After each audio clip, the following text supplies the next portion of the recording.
Peak efficiency. A note on this game, it is a live service game. Just so everyone is aware, you can only have 50 chapters. Unfortunately, it has to be 2 modules per timestamp. Blame YouTube. First time you're watching this video, check out the description just to make sure that nothing has changed and the characters aren't different, as well as the modules. I had thought that everyone should know what every Transcendent mod does. Yes, you can go and read the Transcendent mod, but the tooltip, because there's so much information to be had inside of the module. So going forward, I will be going through every Transcendent mod, which I have them all now, thanks to Lambo. But I'll be equipping every module to every descendant, going to the skill, because they highlight green whenever you equip a module. And I'll show you the tooltips on each one, and then try each one out in the training yard. So we'll start off with Viessa, the original ice cream cake of the first descendant. I will be testing them all on ultimates for anyone that does not know.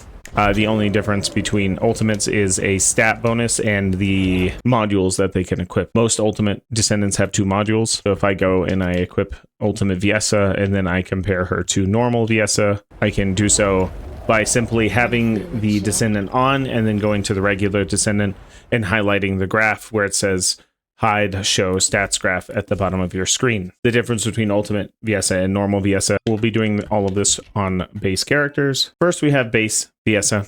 Base Viessa is a debuffer. Her passive inflicts status effects and gives you ice spheres. Have a cooldown that you can see on the right side of your skills.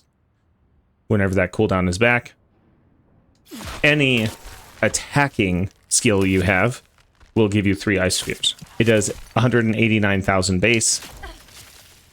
And then you can see Frost Road. Does no damage over time. It just creates ice shackle on the enemy. Ice Wave, unmodded, does 270,000. Gives you the 3 ice spheres. And leaves no waking trail. Then we have her ultimate, 263,000.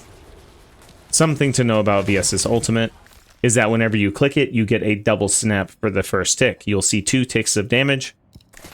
Those 2 ticks count as 1 tick as far as the tooltip is concerned, but the tooltip does not tell you this. Just extra information about Viessa. So we have absolute 0 whenever you equip a Transcendent mod that changes your skill. The skills that did change are green. You will see that absolute 0 changes every single one of Viessa's skills. The main takeaways from this is that it changes each skill to a singular type ability that gives you a very wonderful synergy. And in addition, whenever you land a skill critical hit, it inflicts frostbite on this target, and successfully inflicting frostbite triggers ice sphere. This does stack with any weapon that does chill damage. So any weapon that can inflict a stack of chill damage will give you ice spheres.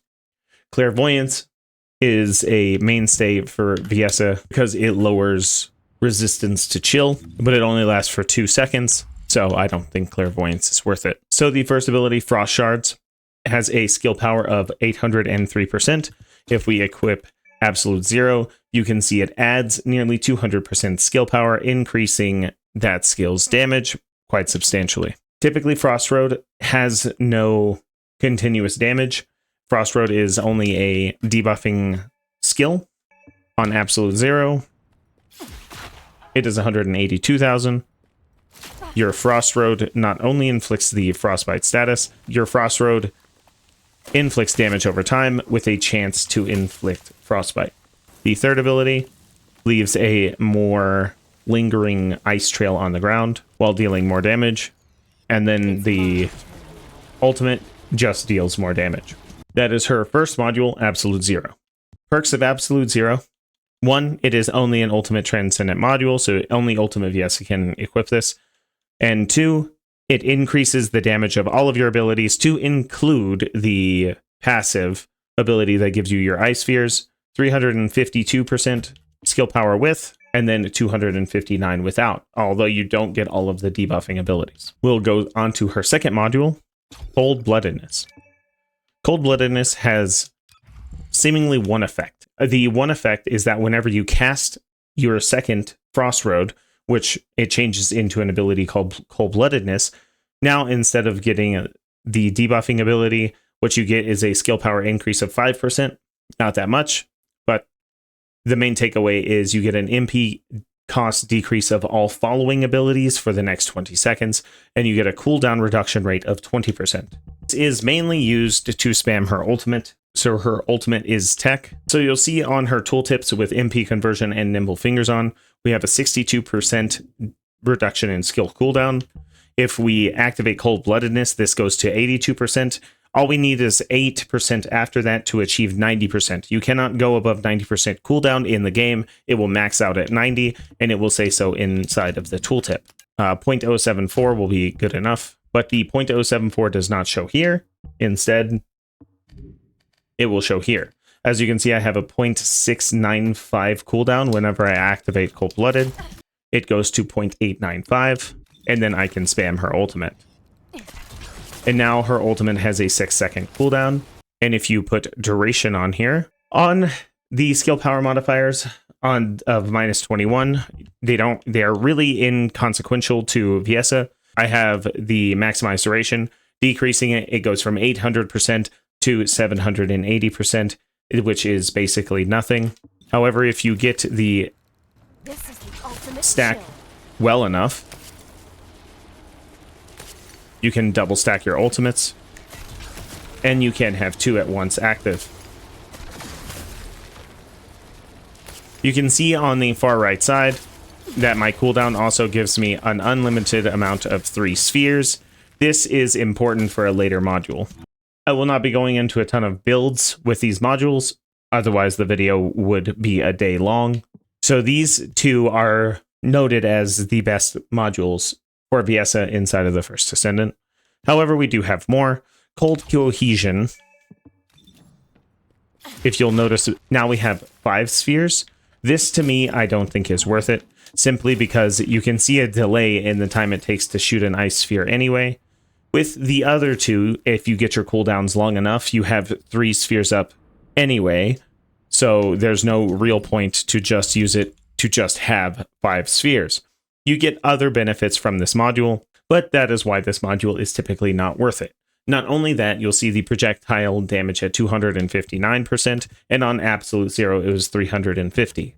So a buff to cold cohesion is probably needed.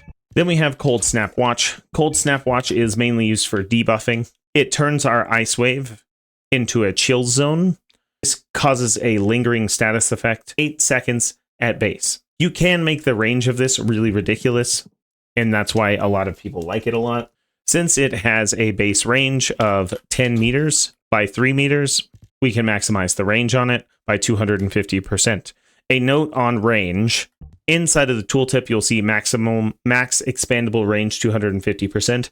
That does not mean you can add 250% of range on top of the ability. It means you can make the range 250% of the original.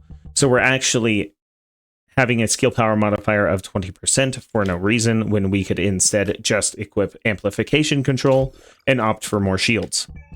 And then we will maximize the range anyway. Minus a couple percent, it's okay. But you'll see the massive AoE that it creates while inflicting the status effect. The Ice Shackle and its usefulness can be found in your passive. Because the duration lasts so long, this is really good for Valby running, if you know what Valby runs are, or many other things like the Viessa farm. Then we have hypothermia. This is another one that alters all of her abilities. It increases the original skill power,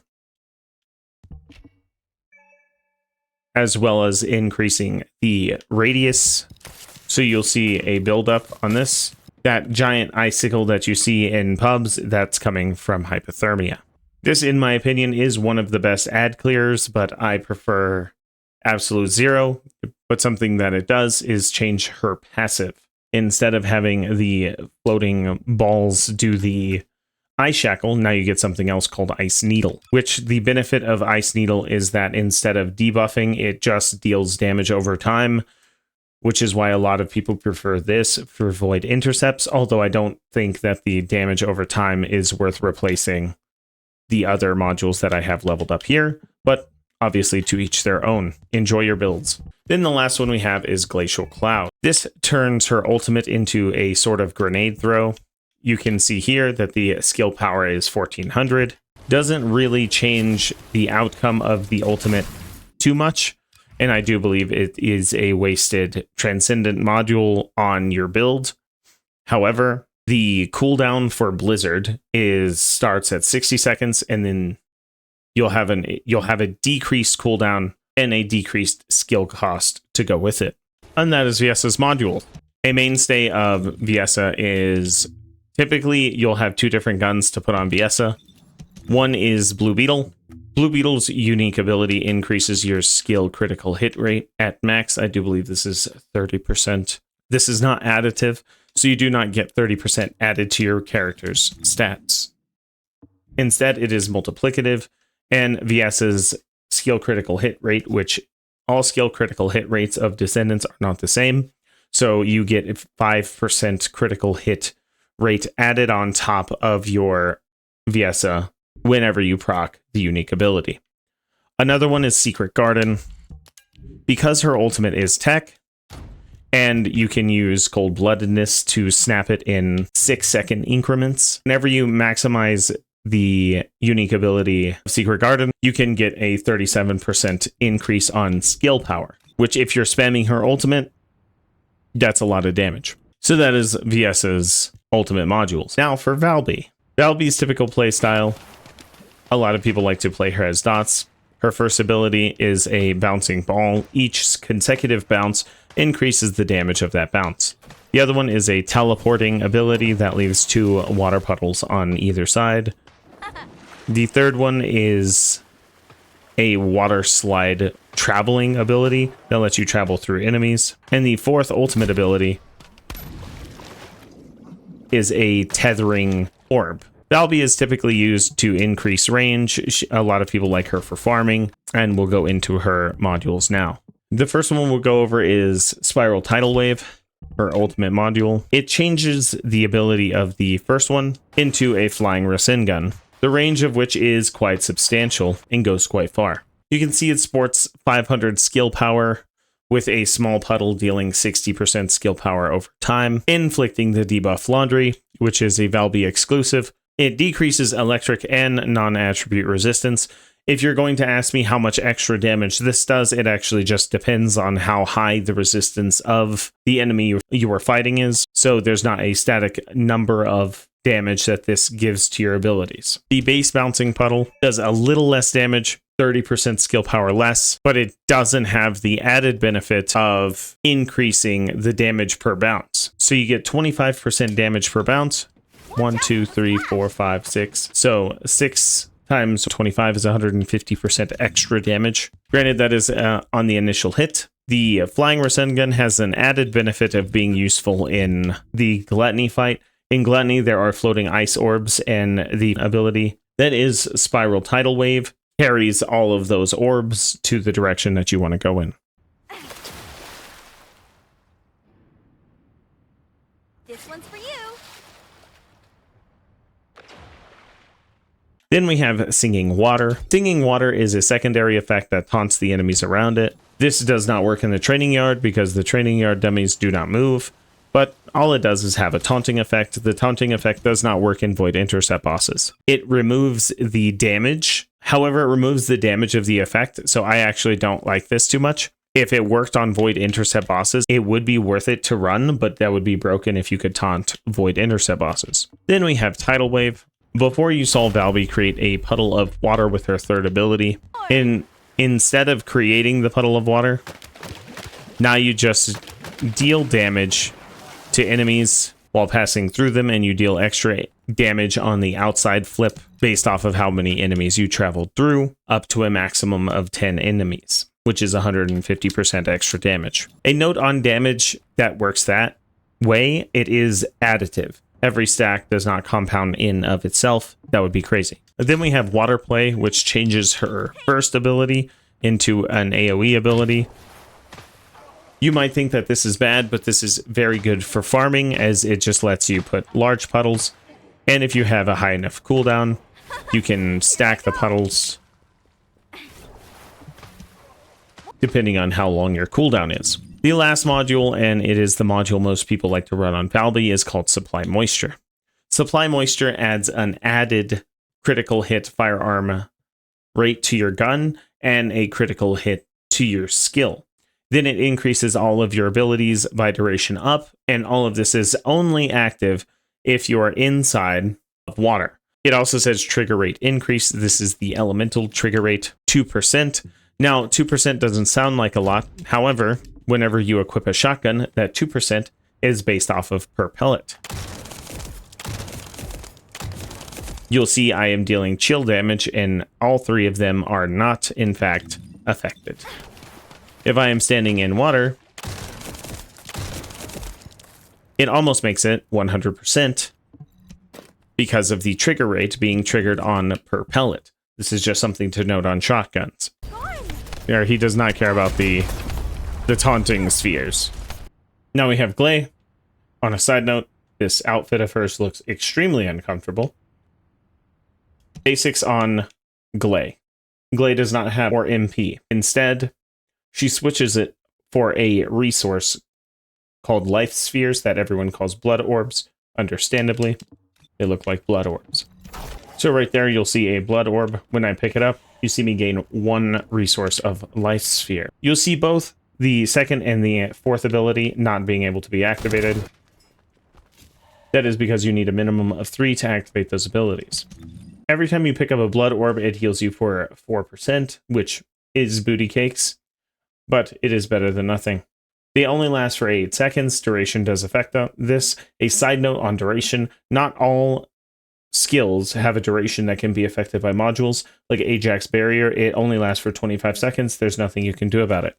Her first ability is a mode on and off state. She has 2 modes, non-frenzy, which is this green little square buff, ponytail down. Frenzy, ponytail up. Also, white hair. Her hair used to stick up a lot more. I don't know why they changed it. How dare you take away my Super Saiyan. In the frenzied state, you get an increased firearm attack of 15%, an increased explosive attack. This means your rocket launchers and other things that may come out in the future, such as grenade launchers. Firearm penetration. Penetration does not work how people think it does. All it is bullets passing through an enemy can hit the enemy on the other side. It says incoming recovery decrease. That means all of the health that you could receive is halved. And then your received damage increase means that you take 10% more damage from everything. This is in frenzied state. Non-frenzied state, you get a 4% damage reduction instead. The second ability, Life Siphon. Outside of frenzied state, you use it to heal yourself. Inside of frenzied state, you use it as an AoE burst attack. The second, in frenzied state, you can't activate it unless you have 3 blood orbs. Has 2 effects. While not in frenzied state, you see a movement increase, and you have an increased chance to gain life spheres, and it increases the health recovery amount. In frenzied state, you get unlimited ammo, and your movement speed slows down. It is important to note that with unlimited ammo comes a strong added benefit of being able to use sharp precision shot on guns you would otherwise not want sharp precision shot. As you can see, I could not typically hold down the fire of a weapon for that long. Her fourth ability, Massacre. Whenever you get 3 blood orbs, you get a new unique weapon. It used to be called Nosferatu in the beta, and it was a cooler name than Massacre. Sorry, devs. Maybe they changed it because of copyright. It says exclusive weapons damage is same as the equipped weapon. This is important to note. This specific unique weapon has the same stats of whatever gun you transferred from. The best gun in the game for this ability is Python, hands down. That's because it adds skill attack onto that attack. So basically, the thing you care about the most is fire rate. There's another weapon called Blue Blood Bloomer that has a higher fire rate, but you don't want that one because you suffer a 12% decrease in skill attack damage whenever you equip a purple reactor. Now, if I were to sit there and shoot all of the bullets, they would obviously be done immediately. So you're supposed to activate her third ability to get infinite ammo. And you'll see these fire rate increase because of sharp precision shot. To her modules. First up, we have demonic modification. This one is the most confusing of all of the modules. It changes the way Massacre works. It slows down the fire rate to a fixed amount of... So the stats of the gun are as follows. It does use the same firearm attack as whatever weapon you equipped off of. I used the perforator before, which gave me 67,000. You'll see 77,000 on here because of the weapon roll on the perforator. It has 1 round, a fire rate of 60. This is fixed. You can increase it with fire rate modules, although I wouldn't recommend it on this ultimate. It uses the stats of the gun that is equipped that it isn't using, like rounds per magazine and reload time. The gun comes with a 20% critical hit rate on demonic modification. Your weapon rolls affect this rate, that's why it says 22.12, and same for the critical hit damage. It is a 2 times critical hit damage and a 1.2 weak point multiplier on demonic modification. It has a 50% attribute trigger rate, which is very high, a unique burst of 20%, 51 penetration, and so on and so forth. The way that this ability works is when you aim down sight, you charge up the weapon and it uses your health as a resource. Nothing you do can reduce the cost of this resource, even skill cost resource modules. It uses 1 round or blood orb whenever you activated the ability. It doesn't use any health if you just one-tap the button. And yes, it does work with her third ability. Whenever your health stops draining, that is the maximum amount of power. I did 1.6 million damage on a crit with no modules. That is because this weapon is unique. This mod does not use skill power at all. If you put skill power on the module, you won't see any increase in damage. So it only uses the stats of the gun. You can see focus additional damage. Focus is the charge up time, and it says skill power times 15.8%. That is because it's multiplying the damage of the gun by 15.8% per 0.1 second that you charge up the gun, and it doesn't say what the maximum is. Just know that the maximum is whenever your health stops depleting. You have a chance to gain 20% of your health. You can see my health constantly draining over time, and you saw one of the green numbers. That was an increase in HP recovery because the odds of it happening are 20%, and you get maximum HP of 20%.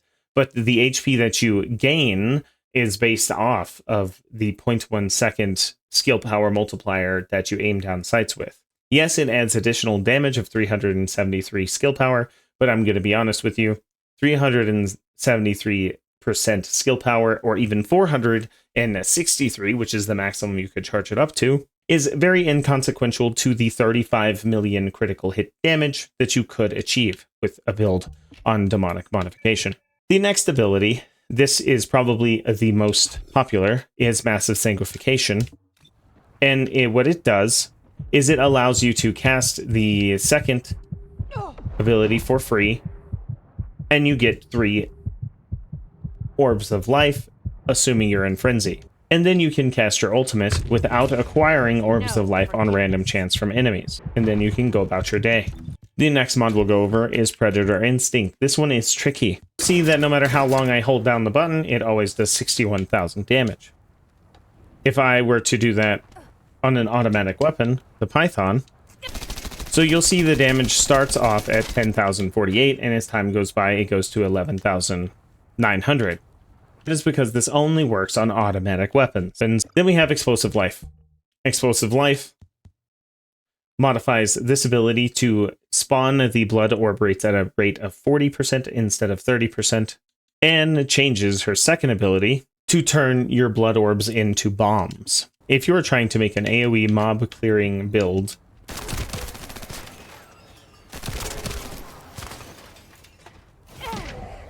this is the build for you. But honestly, I'd prefer more damage on my weapon whilst in a mob clearing build anyway. You can see that when you are frenzied, the skill power of the orbs is 600%, and when you are not frenzied, all it does is give you stacks of vigor. For each stack, you gain a 10% damage decrease, so up to 20% damage decrease. This is in addition to your 4% damage reduction, so 24% damage reduction for just existing.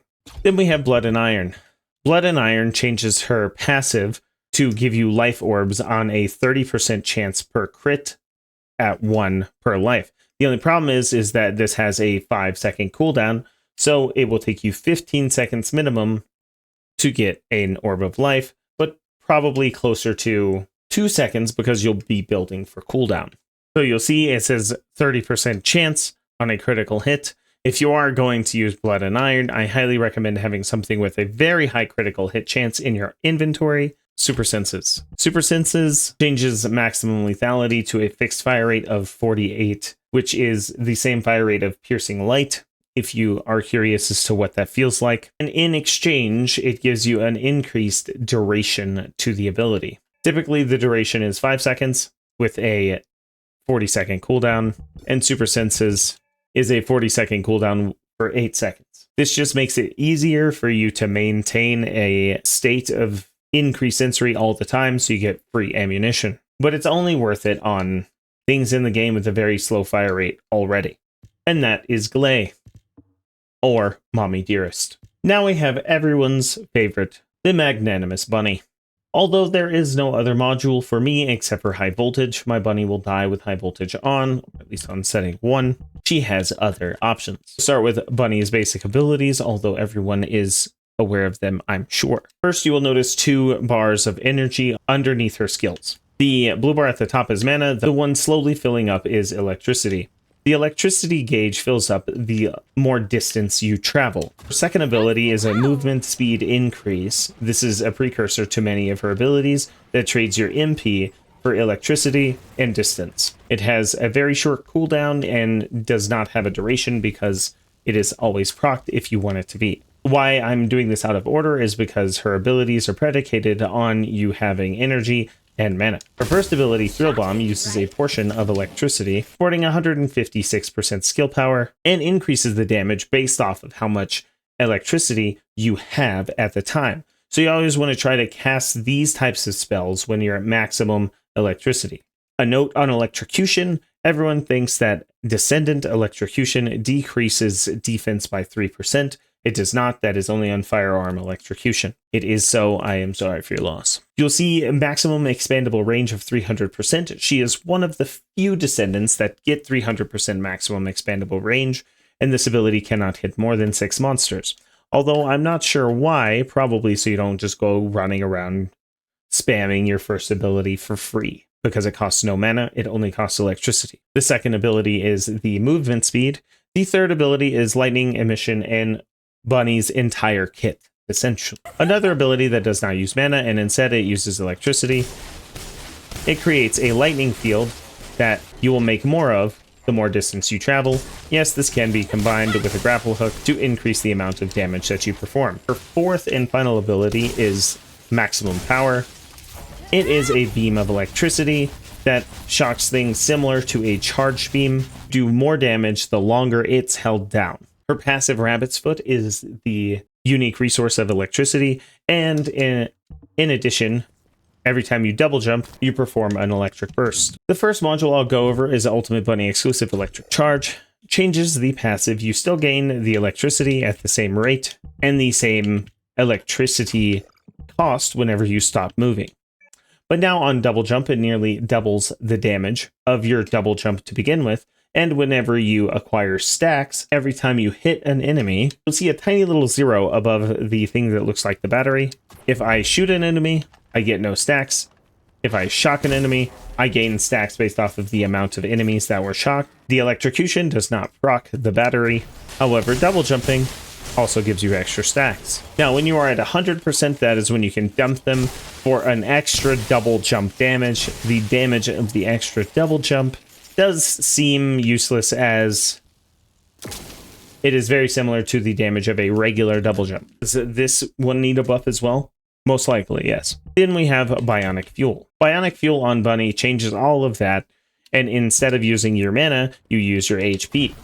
You will see my HP decrease, but not my MP.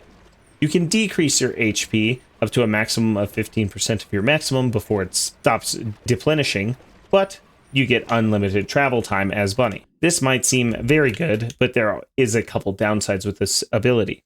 The first downside is that in standard running speed, you have a 50% movement speed increase, Whenever you equip Bionic Fuel, it goes down to 30%, which essentially is a damage reduction because your electric pulses are based off of the distance traveled. In addition to going slower, it drains your HP. Bunnies need HP.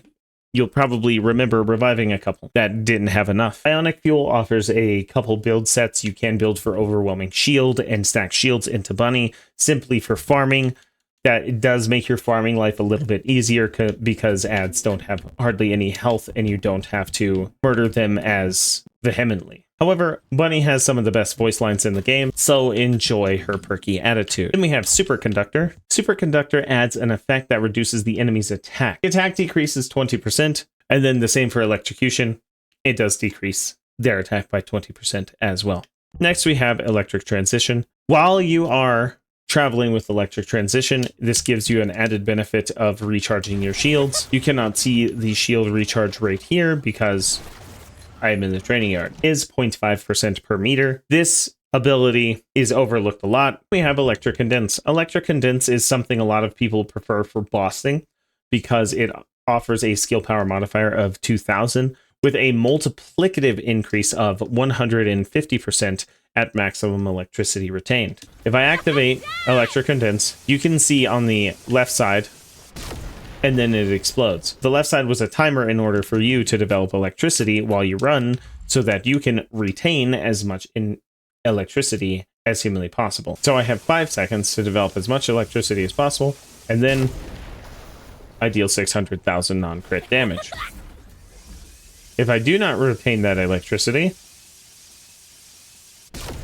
I deal 500,000 damage. That is how Electric Condense works. You acquire the same amount of electricity, 0.2% per meter travel. Then we have everyone's go-to, High Voltage. High Voltage has 2 effects on Bunny's ability. The first is on Thrill Bomb, increasing the damage to 200% with a damage range of 9 meters. Without High Voltage, that is 7 meters at 150%. And it increases the damage and range of your lightning emission as well. The only downside is, now, instead of the pulse that you have, you are limited to 3 arcs of lightning. The arcs of lightning can only strike one individual enemy at a time, so you aren't going to be clearing hordes and hordes of High Voltage, or so you would think. Because the damage of High Voltage, they die immediately, so you're essentially doing that to kill 3 enemies that fast, they all die anyway. Inconsequential. High Voltage is considered as the best for a reason, because A, who doesn't want to have powers of Emperor Palpatine, and B, it just does more damage. So you'll notice a 30-second cooldown and a 20-second duration. Whenever you equip High Voltage, that becomes 22 seconds and then 20 seconds. So with 1 slot of cooldown on your reactor, you can essentially live your life. This saves you module slots in duration and cooldown time so that you can constantly keep damage uptime on the enemies. Also, you will notice that instead of sounding like a fart with techno distortion, you just sound like Bolt of Lightning. Ajax. It is important to note that even after a defense nerf, he still sports the highest HP and defense in the game. Ajax is another character with a unique resource called Void Energy. You will see 3 bars at the bottom. Every time you activate a skill, you gain a bar of Void Energy. At 3 bars, all of your skills will glow blue, and then at that time you can activate an enhanced skill. You will see gold barrier. This is non-enhanced. Then you will see a white bubble. This is enhanced. If you see an Ajax in the wild with a white bubble, please go in the white bubble if you have guns. The white bubble gives you a 10% firearm attack increase and an explosive attack increase of 20%. So if you are still one of the few vestigial organ glaze we have, get in the bubble. The effects of the Void Energy are, at 1 bar you have a cooldown of 5%, 10%, and then 20%. This gives you freedom to alter your skills a little. However, I still build for maximum cooldown, even though that is the case, because I want the first ability to have 90% cooldown. The first ability, Orbit Barrier, reflects a certain amount of damage back at the enemy. The reflection rate damage increase is 100%, meaning you reflect 100% damage. On an enhanced barrier, you reflect 117% of the damage, returning 17% damage back to the enemy. You can see the range at 1.7, 2.9, The max expandable range is 200%. I do have to say, on expandable ranges, do not go making your Ajax's bubbles the biggest bubbles ever. Gluttony will put his shotgun inside of your bubble and ruin your day. I recommend nothing more than an amplification control, but do what you want, it's your Ajax. The shield has 160% of the HP and 200% of the defense. It has since been added to change your shields to scale off of your resistance. That way, elemental doesn't just crack your bubbles into nothing. You can shoot through your bubbles, both sides, and the enemies cannot return damage to you. I said bubbles, I meant barrier. The second ability we have is Void Walk. Void Walk stuns opponents with a radius of 6. You'll see another 300% increase. Void Walk is quite substantial. Stop. If you press it once without jumping, if you jump first, you go much farther, and then you go farthest with the grapple hook jump. The third ability, expulsion. This ability stuns on enemies on contact and increases shields on your enhanced leap. You'll see my shields went from 1,000 to 2,000. The third ability, Void Expulsion, is just an AoE burst attack on Ajax that pushes enemies back. It is no coincidence that the third ability's radius and your bubble's radius are not the same. The third ability is probably designed to keep enemies outside of your bubble and should be used as such. The bubble has a duration of 25%. There's nothing you can do about that. Even adding a skill extension, well, it will still be 25%. A lot of skills in the game are like this on purpose to prevent you from breaking the game. The bubble operates the same as the barricade, and as I said before, all enhanced abilities are not yellow, but white. They should probably change that to red and green, just so it's easier to see, and so that the masses see that there's definitely a difference. You'll notice inside of the bubble, I do 15,000 damage with Excava. Outside, it is 1364. So the first ability, Void Barrier, changes the first skill into a traveling shield companion. It also increases the HP and the defense of the shield dramatically. The next ability, Life Barrier, changes the first and second to just tankier shields and tankier bubble. You'll see the bubble here is 250%, and without Life Barrier, it is 100%. This is what everyone runs for the get in my bubble now Ajax, although no one wants to get in his bubble. Up next, we have Body Enhancement. Body Enhancement changes all of his abilities. You'll see all it really does is increase the cooldown on everything. The cooldown is a balancing tactic, and in return, you gain a increase your HP of 150%, 100% to your defense, and 120% to your shield. So you just become all around more tanky. In addition, whenever you cast a spell, you get 3 bars of void energy, allowing you to cast an enhanced skill every other skill. The downside to this is that it increases the cooldowns of all of your abilities. Please note that the Excava that I am using currently is very bad and is just a stat stick for my shotgun bunny. Please do not build Excava like this, you will not have a good time. Up next, we have Matrix Recomputation. Matrix Recomputation changes the expulsion ability to give you a much bigger increase to your shields on an enhanced cast. Shield increase 252%. You'll see my shields at 1,122, and now they are 3,949. You can further stack this with the Void Walk shield, and now they are 5,000. But you would have to cast 6 skills back to back in order to double enhance your skills. Due to the duration only being 10 seconds, I do not think that Matrix Recomputation is a worthwhile module, unless you plan on doing specific things with it, like using it to multiply the damage that Kyle's magnetic force gauge would do. The next ability, Void Charge, doubles your aping capabilities and gives you stacks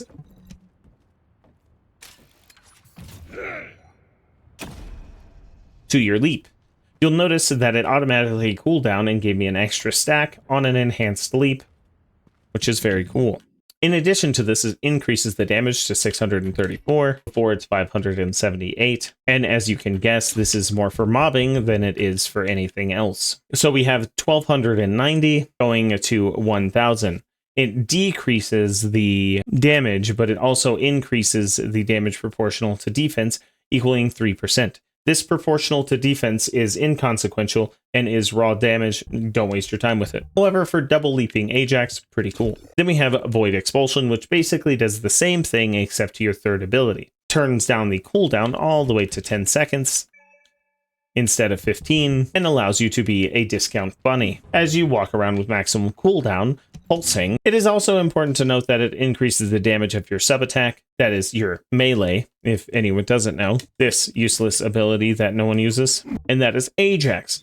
Ajax is typically used to tank for your party or to discount bunny with your pulsing abilities. I use the term discount bunny because yes, bunny is just better at it.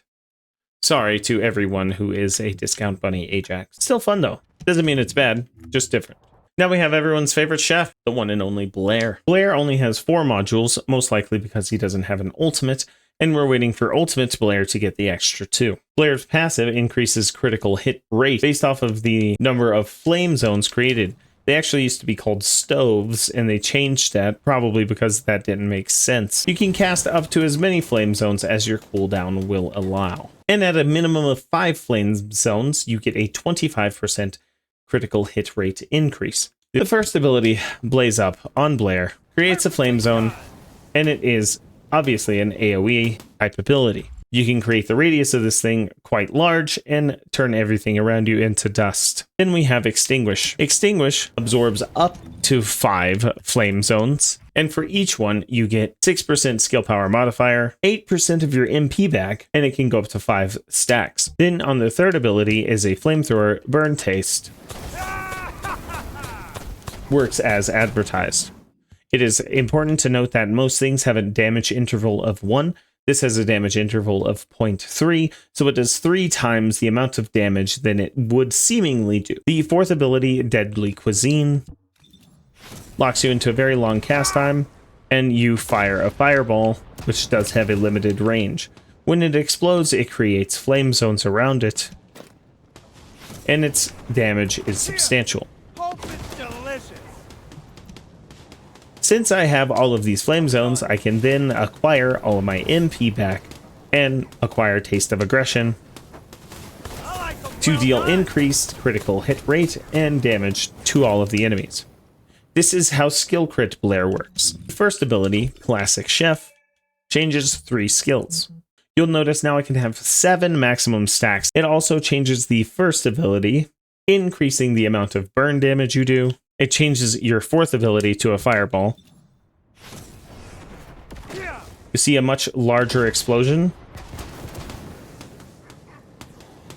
and more flame zones, allowing me to proc Taste of Aggression. You'll notice that this is a 120-second cooldown on it, which would seem like a lot, but you can get that down to 90%, which turns its cooldown to 12 seconds. If you build for maximum cooldown, you can spam this ability every 12 seconds and not worry about having to create your own flame zones. That is Classic Chef. We have Backdraft. Backdraft changes your skill critical hit into a firearm critical hit descendant. As you can see here, you get 5 stacks. Each stack gives you a 5% firearm critical hit rate increase. So if we go into the rate of our perforator, we have a skill critical hit rate of 31%. This is after modules. It's cooking time. Watch the floor. Then after 3 zones, we have a 55% critical hit rate,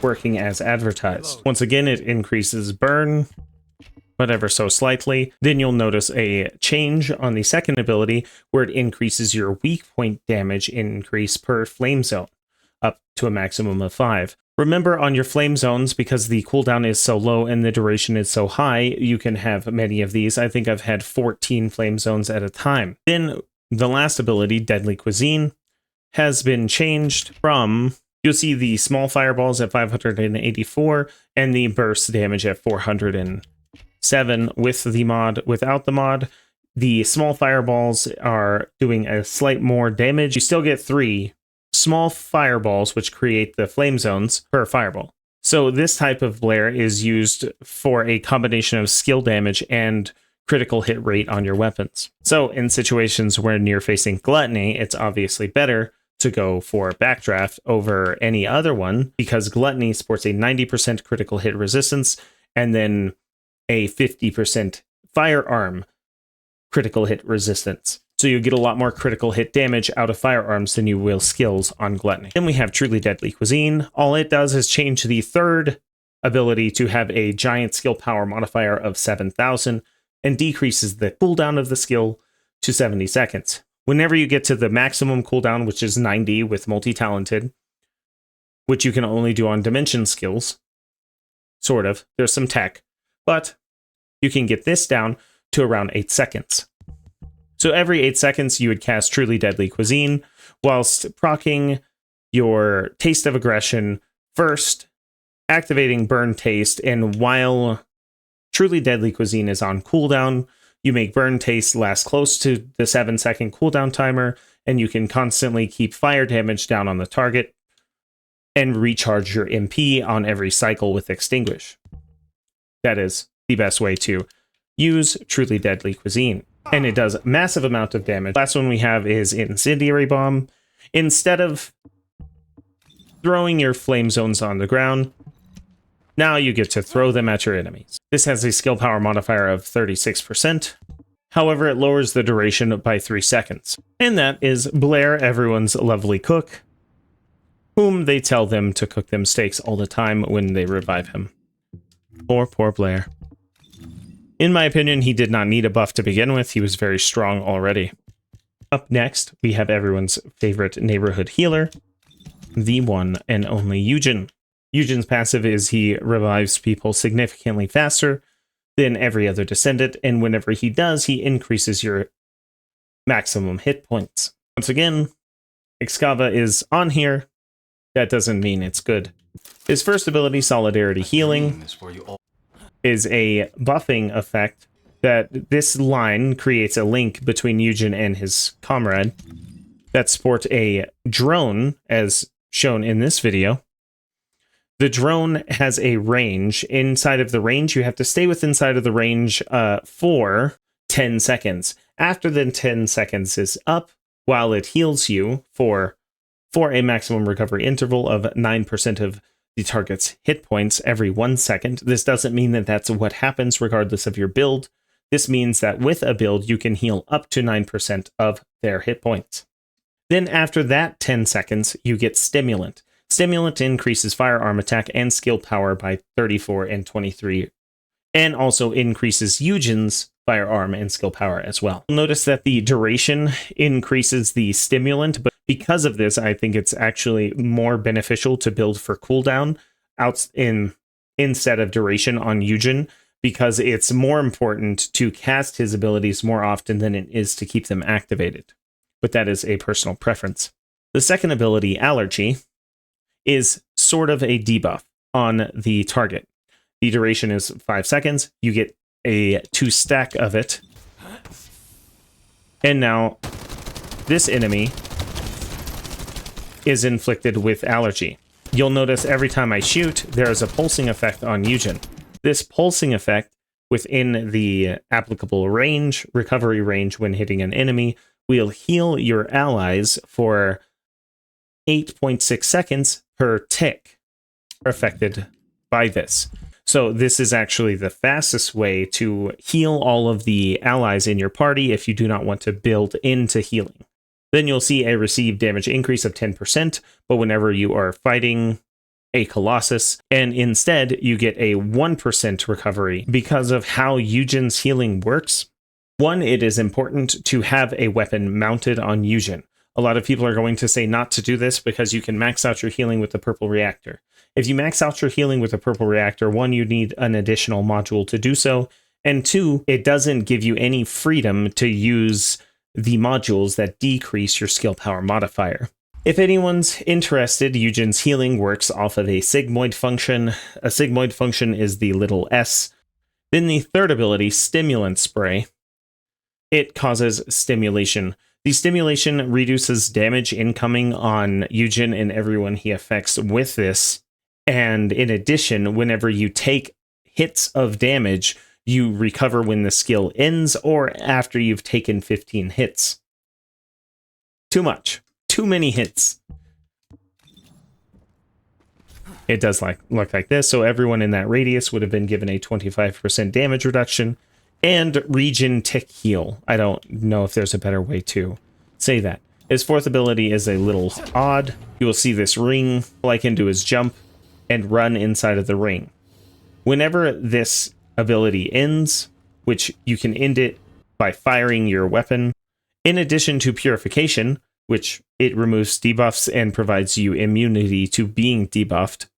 Whenever the effect ends, Yujin only is granted with hyperactivity, which gives him 23% of firearm attack increase and skill power increase of 34, which does stack with stimulant. So you can have an extra 50% firearm attack increase after you use your hyperactive healing ground.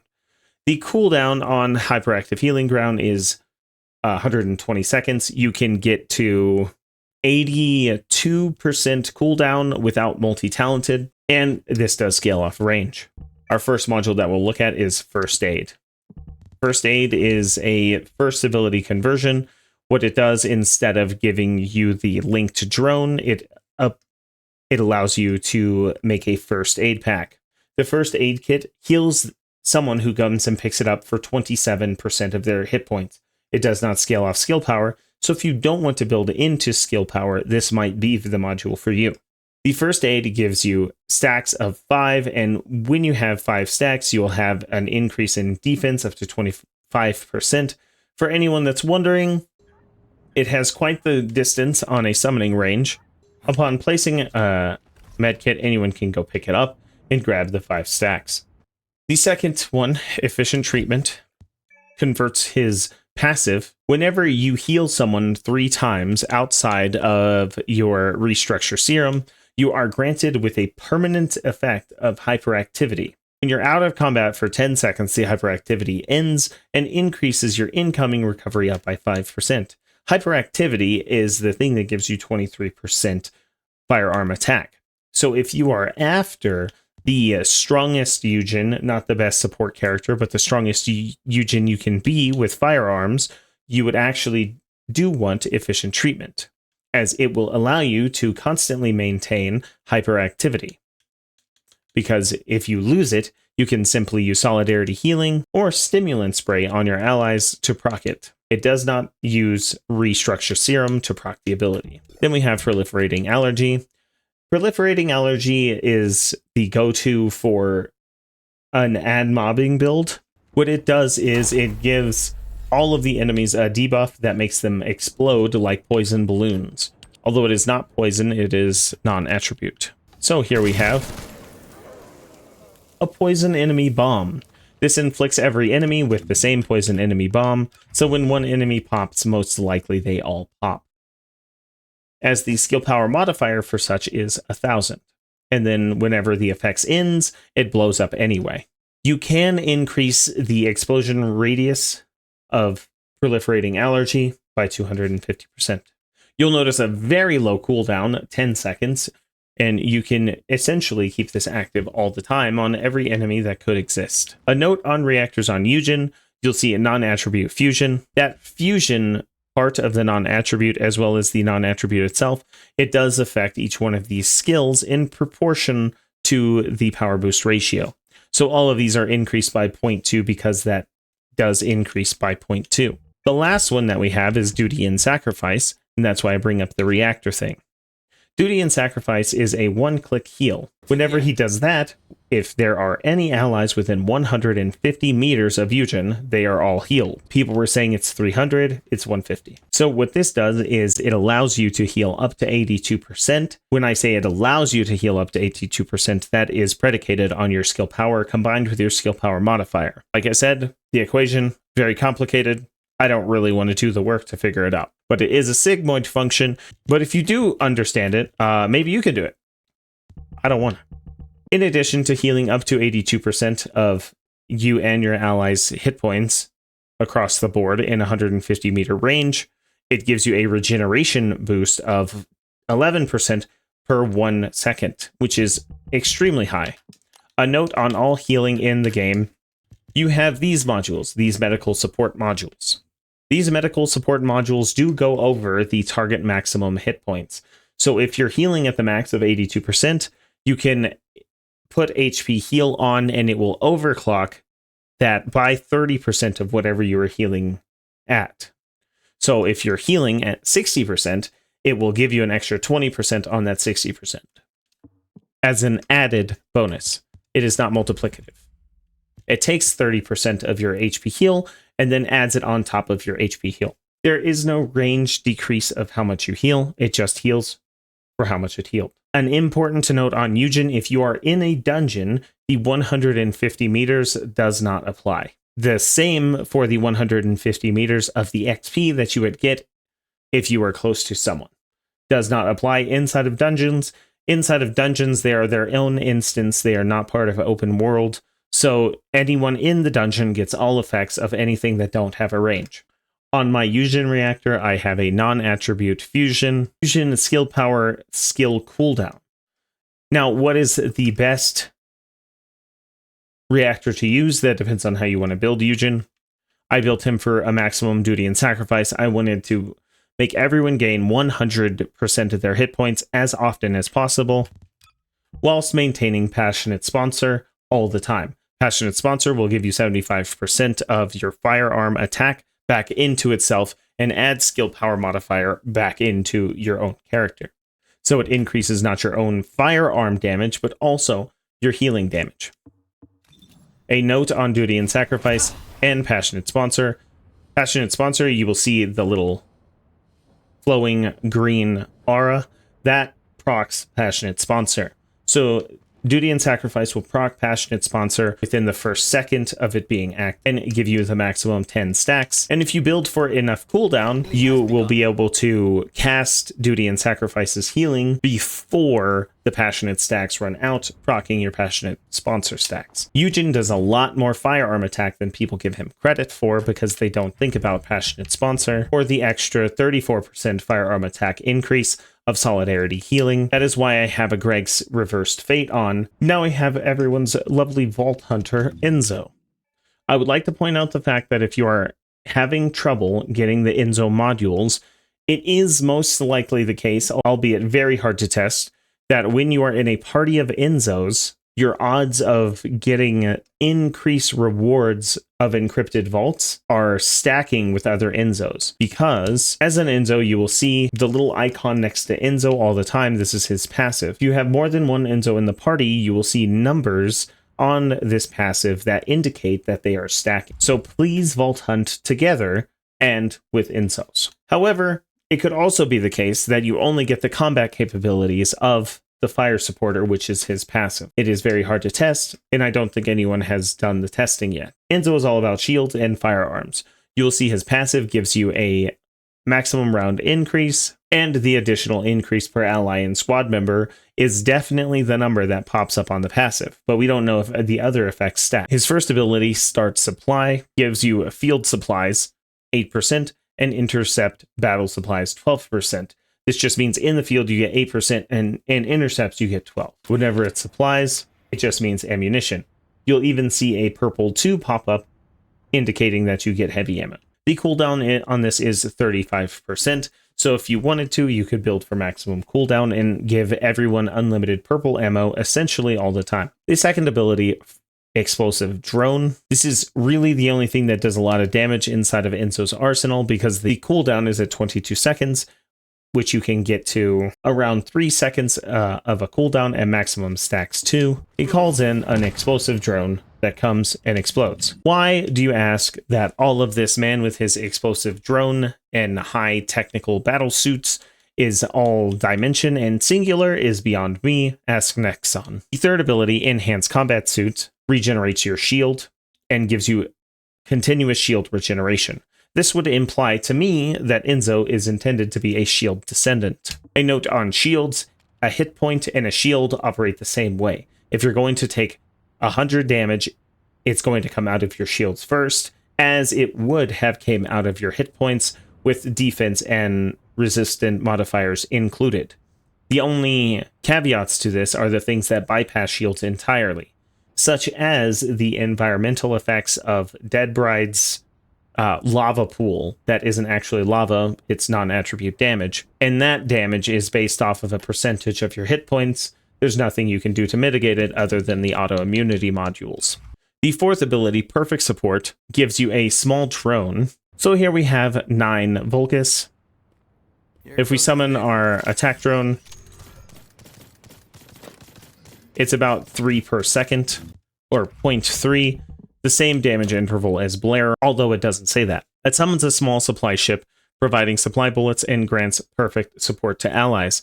Perfect support is an increase in firearm attack and firearm critical hit rate.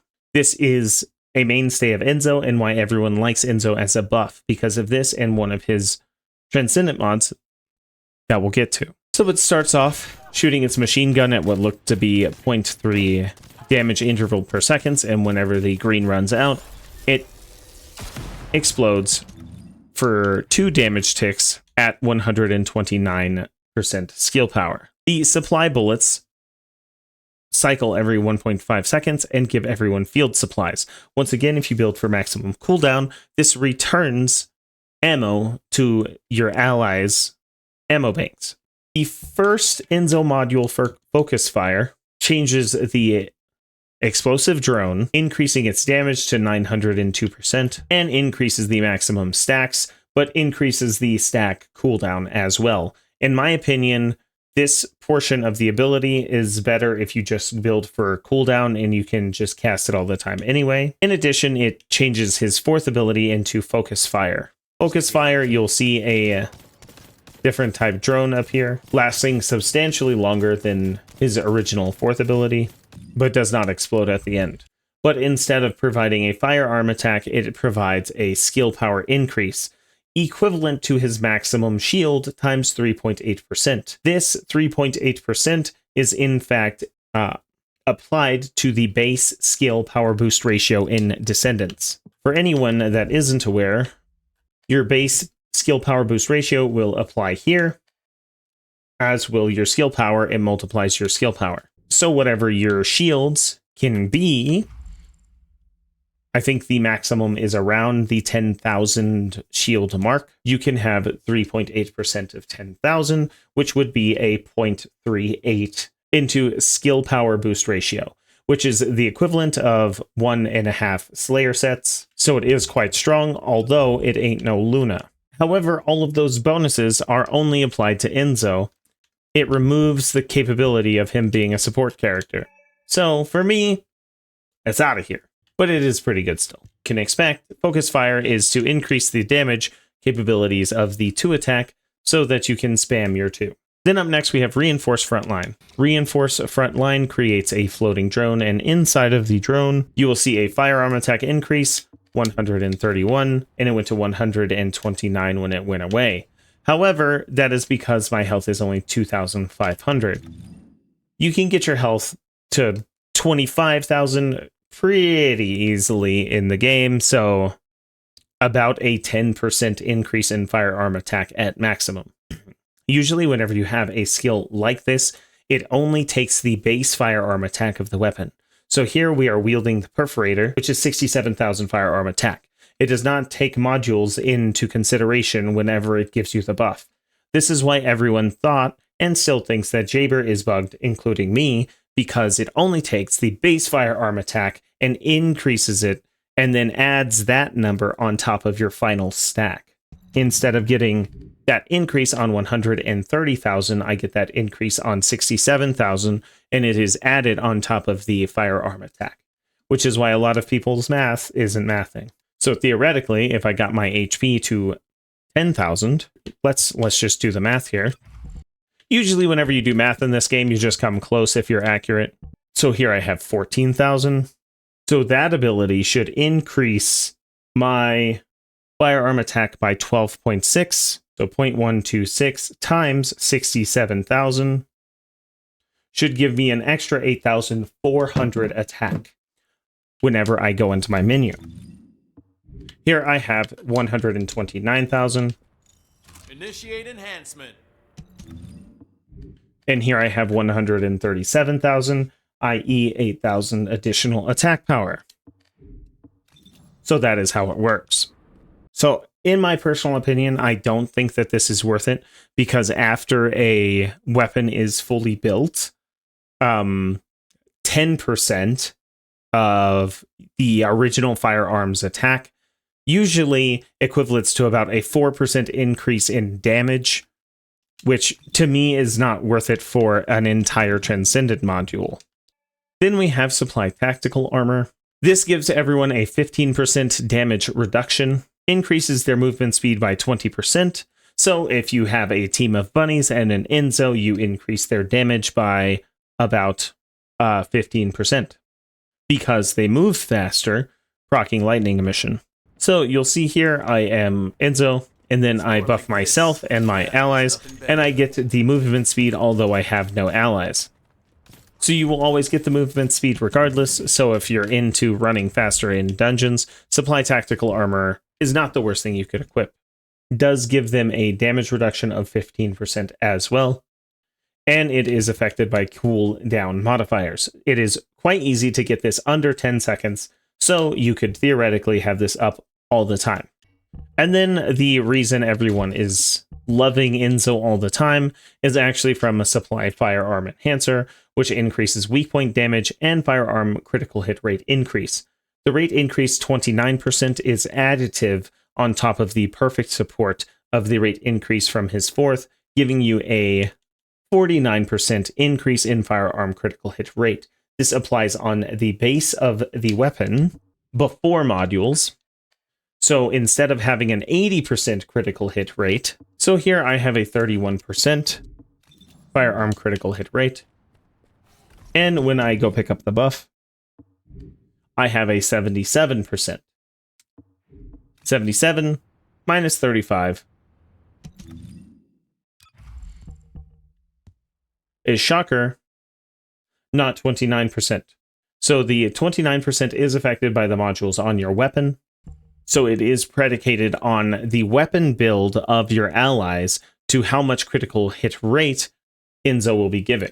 Which is also another reason I have built my Python for crit, in case an Enzo is so nice as to give me critical hit rate increases.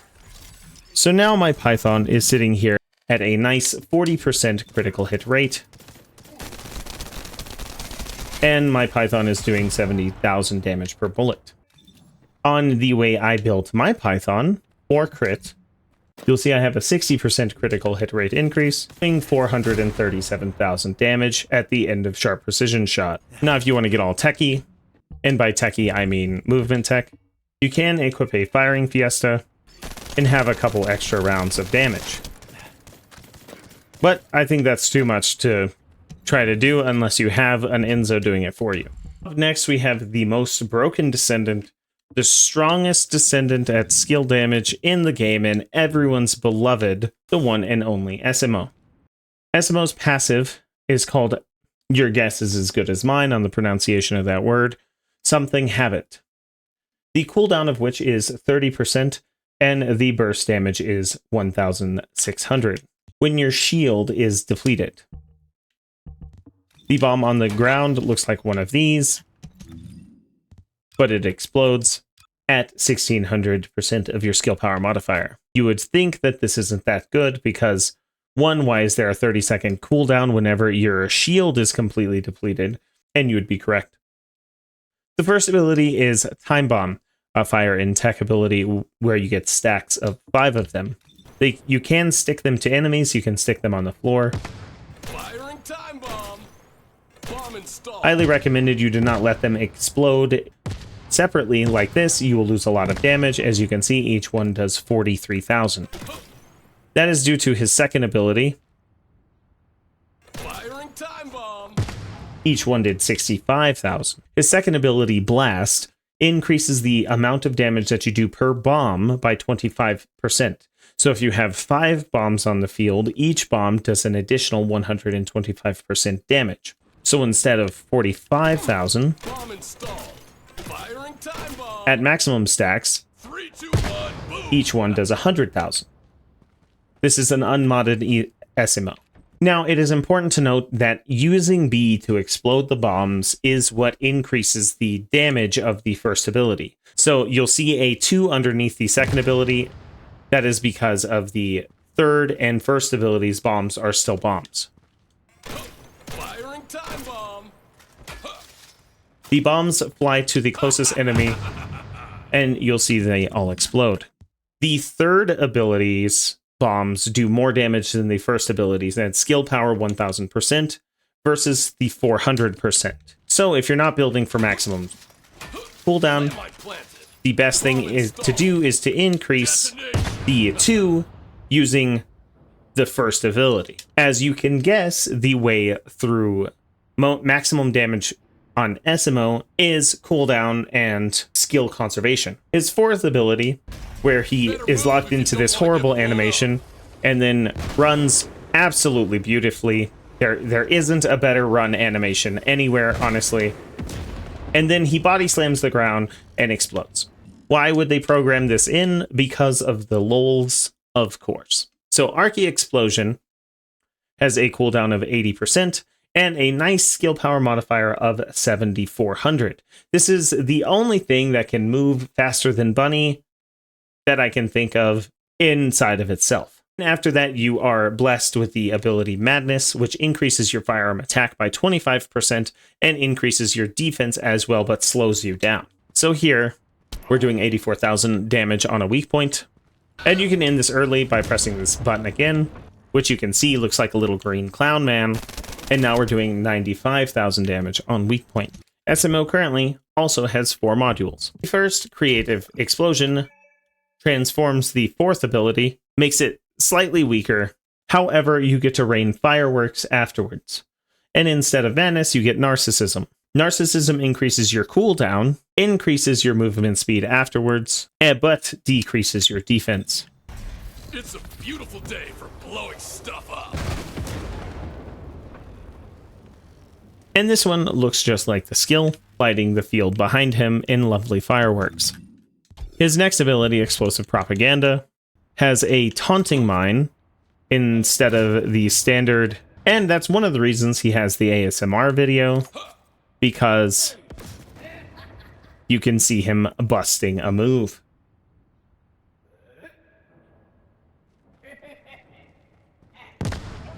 And then it explodes. Also, once again, important to note, you cannot taunt Void Intercept bosses. Cluster Bomb is another ability that changes how the attached bombs explode. So now you have little cluster bombs, and you would think that this would do more damage. But unfortunately, if you equip this, and you start using it to blow up your first abilities, what you inherently lose is the capability to stack all of your bombs for an additional 125% damage. It is very depressing because this could have been a fantastic module. In my opinion, what we are left with is Explosive Evade, which if you build for maximum cooldown, gives you a free mine all of the time, which you still can explode, and it's treated the same way as one of those. And whenever you build Esiemo with this with maximum cooldown, you get bombs all the time. Bomb installed. Start the count. Stacking up to 13 bombs. Yeah. And a lovely rain of fireworks. Esiemo gets a lot of crap for being bad, but honestly, if you build him that way, he's super fun and really strong. So if you're thinking about Esiemo, I recommend an Explosive Evade build. Doesn't have to be this one, but I do recommend for maximum cooldown and enough range to make it worth it. And then we have the real Captain America, the F-22 Raptor, formerly known as Kyle. Kyle is a very unique descendant. Kyle is not without his quirks. While you'll have to deal with some animation glitches, such as missing the enemy you were targeting to begin with, he's pretty fun. Kyle's passive gives him another unique resource called Magnetic Force. The Magnetic Force is equivalent to 200% of his maximum shields. Once again, you can get Kyle's shields somewhere north of 10,000. I have gotten them to 13,000 using the newly buffed Overwhelming Shield, giving him 26,000 Magnetic Force. Once every 300 seconds, which is, of course, decreased by cooldown, You gain magnetic care if you lose your shields. However, if you're using overwhelming shields, this doesn't matter unless you're inside of a form that replaces damage with your magnetic force gauge, which I'll go over. The duration of magnetic care is 10 seconds. It gives you a shield recovery and magnetic force recovery equal to 8% of your maximum, which means it will give you 80%, provided you have no duration on the build. His first ability, Shoulder Tackle, or Repulsion Dash, charges forward and inflicts knockback on the colliding enemy. Knockback is as it sounds, with a 400% skill damage modifier and can be affected by range. Maximum shield of 30%. It replenishes your magnetic force gauge by 30% of your maximum shield, but it's based off of 200% of your maximum shield. So this really should just say gives you 15% of your magnetic force back. But I digress. Then it increases your defense by 150% for 5 seconds, which essentially will net you about a 30% damage mitigation to only physical attacks and to some portion of attacks with physical in it. The second ability, Magnetic Bulwark, uses your shield as a resource cost to proc a shield in front of you. The shield in front of you, the HP is 50% of your shield, is not affected by your elemental resistance. I don't know why they went and buffed Ajax defenses but not Kyle's, but once again I digress. It is based off of defense. This is an easy way to recharge your magnetic force because the enemy's damage coming in recharges your magnetic force proportionally to the damage dealt to your shield. Then we have Magnetism Spurt, which you do need magnetic force to activate. Magnetism Spurt activates a static effect on Kyle to where instead of you taking damage, your magnetic force gauge takes damage. You can see it draining here, and when it's out, it explodes and deals damage in proportional to the amount of magnetic force expended. And the additional damage is equal to 500% of the consumed magnetic force. What this means is raw additional damage. So if you have 10,000 shields, you have 20,000 magnetic force. So if you use half of your 20,000 magnetic force, you've used 10,000 magnetic force, which means that this does 50 times 10,000, so 500,000 additional damage will have been dealt when the skill effect ends. This also gives you a 25% damage reduction while you're in that state. The fourth ability is why I call him the F-22 Raptor, and I'm sure everyone has seen the memes. Turns him into an airplane. This ability sports the highest skill power modifier amongst all skill power modifiers in the game, 11,000, which is crazy because I can just press Haley's second ability for 9,000, and it certainly doesn't have a 60-second cooldown. However, I digress once again. The additional damage of that is equivalent to the consumed magnetic force, which it uses all of upon using at 80 times the magnetic force that you used. The 30% of magnetic force that it uses at the beginning is subtracted. So the maximum amount of additional damage that you can do is 70% times 80 multiplied by your magnetic force. Math. Huzzah. You get 6 seconds of flying duration, and no, Kyle does not use MP. Kyle only has magnetic force and shields. Notice that the 6-second duration is not increased by skill extension. Boo-hoo me, I really do want to increase and fly around like an airplane for 12 seconds. On to his Transcendant modules. First we have superconductive bombing. This seems bugged right now, just reading the tooltip. Although if you watch the clip, it looks like it's working as advertised. So it says minimum use condition, magnetic force times 50% owned. Time to end you. You can see that that is definitely a weird way to word this. It did not use 50% whenever you activated the ability, but I assume that means whenever you activate it and then land, you'll have to use 50% of your magnetic force. Prepare yourself. which you would also think is the case, but is in fact not the case. So what that number means is beyond me. The magnetic force cost per bomb is 10%. However, if you fly around in circles, you will notice a lot more bombs than 10, which you would assume is the maximum. Can't escape. You can see the bombs falling, bombing the enemies below. And this module turns him from an F-22 Raptor into a B-22 bomber. B-52 bomber. The damage is only 2,000 skill power. However, each bomb does 835%. It looks like you get 4 per second, which would be 24 bombs, but that is first guess.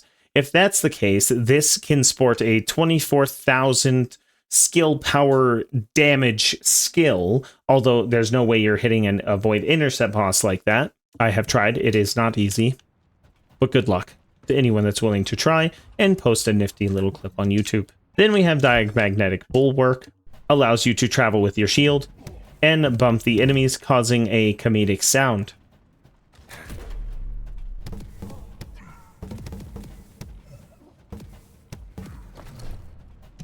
You can maximum knock back an enemy 50 times or 50 enemies, and you get 2% of magnetic force recovered per enemy that you boop. Eruption is another comedic ability. As you just draw in all of the enemies towards Kyle and carry them around everywhere you go and then explode, it is another comedic ability. Collision instinct.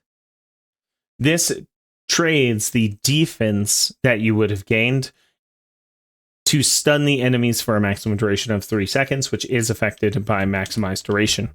Kyle is pretty useful, although very funny to play and very funny to watch animations, and while you're playing him, you will often ask, what even is this character?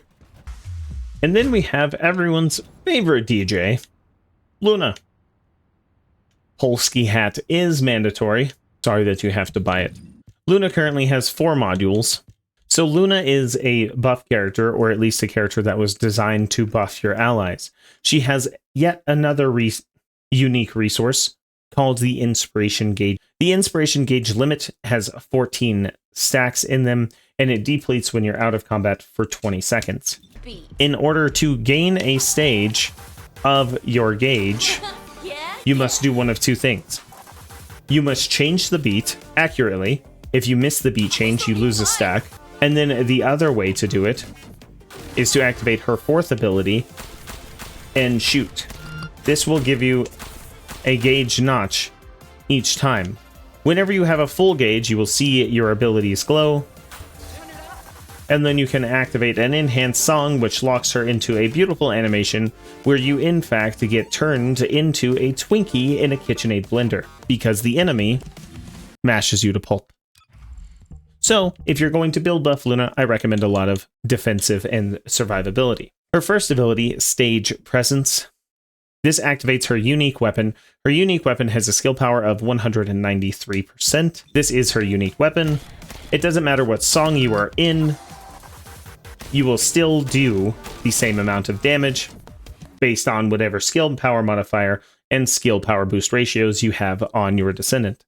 The MP decrease on shooting failure is -50. So every time you miss a note, you will lose 50 MP.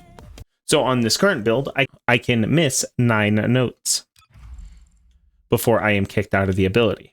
A side note on Luna, Are you ready? and everyone that plays Luna, there is a setting for auto fire. It works on her abilities. You turn it off if you want to play Luna. Otherwise, you're going to have a bad time. Results may vary. You'll notice perfect pitch. Perfect pitch is a skill power modifier increase of 1% with 25 maximum stacks. You will see it slowly accumulate for every note that you time correctly. If you incorrectly time a note, you miss 2 stacks. With perfect pitch, 25% plus 193% will give you 118.4% skill power modifier. Then you have bullet recovery. Begin. First, it is important to note that all unique weapons, or at least almost all of them, have a ammo increase based off of the modules equipped. I do not have a magazine on this gun, but I do have one on Excava, as Excava's only purpose in life is to be my stat stick. I refuse to put an energy activator or a catalyst in it. No, you cannot make me. Expand weapon charge is the best magazine increase to start with, so I go from 3 rounds to 43 with one module. I recommend at least putting that one expand weapon charge on whatever weapon you use as Luna's main weapon. You'll see me running out of ammunition every time I change the beat correctly. I am acquired 10 extra rounds. Her second ability, Exciting Act, is why everyone loves Luna. It gives Luna exciting performance and an enhanced version of enhanced exciting performance, which increases her skill power modifier to 20% and then 65% respectively. This only happens to Luna. It is speaking of stage presence skill power modifier. So if you have maximum stacks, you get 25%, and then if you have exciting performance, you get another 20%, so this is 45%, and then an additional 45% if you have an enhanced melody, which makes this around 300 skill power. For everyone else, they are gifted Exciting Sound, which increases their skill power by maximum MP of 3.5. This works the same way as Enzo's buff did, in the case that it takes 3.5% of your maximum MP and adds it into a power skill boost ratio. That is the base power skill boost ratio.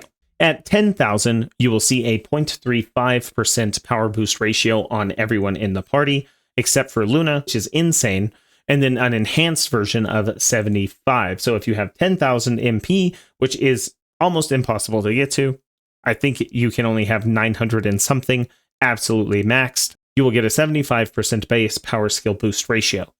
In addition, the enhanced Exciting Sound gives you a skill critical hit damage increase of 50%. This is this number right here, plus 0.5 before modules. On modules, you can have a maximum of 207% critical hit rate increase. So with Luna giving you 35% critical hit rate increase, if you have a module on Luna, if someone has a critical hit rate increase on their character, which most skill-built characters do, this will multiply that number by whatever it is. So 200%, which is a skill insight, a frontlines, and a emergency measures module, will give you 207% skill critical hit rate increase, will give you a 100% skill critical hit rate with Luna alone, because that will give 70% to this 35%. So it doesn't matter what base skill critical hit rate is on a skill descendant, as long as they have the correct modules on to give themselves 100% increase. On to the Relaxing Act. Relaxing Act gives MP recovery to Luna for a duration of 14 seconds. It says 0.8% MP recovery amount. And then an enhanced relaxing performance gives MP recovery amount of 4.3%. What does this look like? Well, it depends on your external components as to what that looks like. You have MP recovery on your external components, and you have an MP recovery increase on your external components as well. So it depends on your build. So if I use the majority of my MP and then activate Exciting Performance, I gain a crap ton of MP recovery. Then the enhanced version of Relaxing Sound gives everyone a 13% increase in MP returned, and then 2.6% of their maximum MP every second. So after the 5-second duration, which can be increased by modules, you get a 26% return inside of everyone's MP. And a resource cost decrease of 56% for 5 seconds, which is essentially 100% for every bunny. On the third ability, we have Cheerful Performance. This is the ability that lets you acquire your inspiration gauge. There is some tech with this ability that everyone should be aware of. So you can start a Void Intercept boss by just getting your gauge back completely and then activating, and you get one enhanced song. Alternatively, if you activate the 4th song, Enhanced, it will double the amount of inspiration gauge, and then you can give your party 2 enhanced songs at a time. However, it still lasts for 5 seconds, so good luck. To everyone else, it gives a 10% cooldown decrease for the 5-second, and the enhanced cheerful sound gives a minus 100% cooldown decrease. This does not refresh the skills. What this does is this actually gives them a 100% cooldown decrease. And this is how to play Luna, and going into Luna's modules. First, we have one of the best buffing modules, at least before the most recent patch of modules. What this does is give her stacks of Vivus. Vivus, every time you buff one of your allies, it gives you 1 stack. You can have 20 stacks. Each time you buff an ally, you get 1 stack. So if you buff all 3 allies with 1 song, you get 3 stacks. You'll get 20 stacks before the majority of most Void intercept bosses. It says required stacks too, because for the skill range increase per required stack equals 10%. So if you have 20 maximum stacks, you get a 100% increase in your skill range, which is all of your songs. Have a 250% maximum expandable range, so it takes very little effort to get to 250 if you have nimble footsteps on. In addition, you get a 20% movement speed increase at maximum stacks, and each stack gives you 10 seconds. And it does decrease 1 stack at a time, so you would have to be out of combat for 200 seconds to lose 20 stacks. The next buff is Singer's Mercy. Singer's Mercy is unique. It produces a floating speaker, and you can have more than 1 floating speaker. However, your songs are active at this time, so whatever color your notes are the same abilities as the original. But if you have a giant range and all of your allies have all 3 buffs at one time, you do get all 3 buffs at one time. So it is also a very strong buff. Up next, we have a new one, Aggressive Melody. Aggressive Melody switches from skill critical hit rate to firearm critical hit rate and firearm critical hit damage. It still uses your MP as a power boost ratio, similar to how Enzo boosts his with power boost ratio. It is important to note that Enzo and Luna operate kind of differently. With guns and descendants that have very little skill critical hit rate on them, Enzo is a better descendant. But if you have guns that have high critical hit rate, Luna will actually give you more damage on the firearm. You already have 100% critical hit rate. Why do you need more? Luna gives more damage, Enzo gives more critical hit rate. Luna also gives weak point damage increase of 24% for 5 seconds on the 3rd song. Then we have Noise Surge. What Noise Surge does is it changes all of her abilities to where you pulse. And the song that you end at is the song that you get. I will finish the enhanced song and turn into another discount bunny. But she loses the capability to buff her allies. So this is my least favorite module because it removes all purposes of being Luna. The reason I think they put Noise Surge in is so that you didn't have a horrible time farming with Luna when you need to farm with Luna. Noise Surge makes her much easier to farm with because you get to damage everything around you and you don't just have to shoot everything with raw physical attack power from your guns. And before you go saying that the music of Luna isn't good, I highly recommend Let the show begin. You sit there and you just listen to one of the songs from start to finish. When I listened to the song from start to finish, I actually gained more respect and thought that the song was actually pretty decent. The only reason we think it's bad is because every 3 seconds we have to change songs as Luna, and it gets very, very old, very, very. Sniper Lady. Sharen is the typical assassin, as her passive is actually called the Assassinator. When in ambush state, killing an enemy by using a skill resets the cooldown. Outgoing damage increases when attacking non-targeted enemies. So for everyone's testing purposes, this is procced in the training yard. So don't go in as Sharen thinking that she should be doing as much firearm damage as another person with the same build.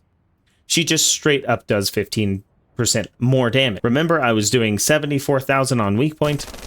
Now I'm doing 97,000 on weak point with Python. and shot focus is not on the build. Her first ability, Cutoff Beam, sports a high skill power modifier of 800% and electrocutes them for 114%.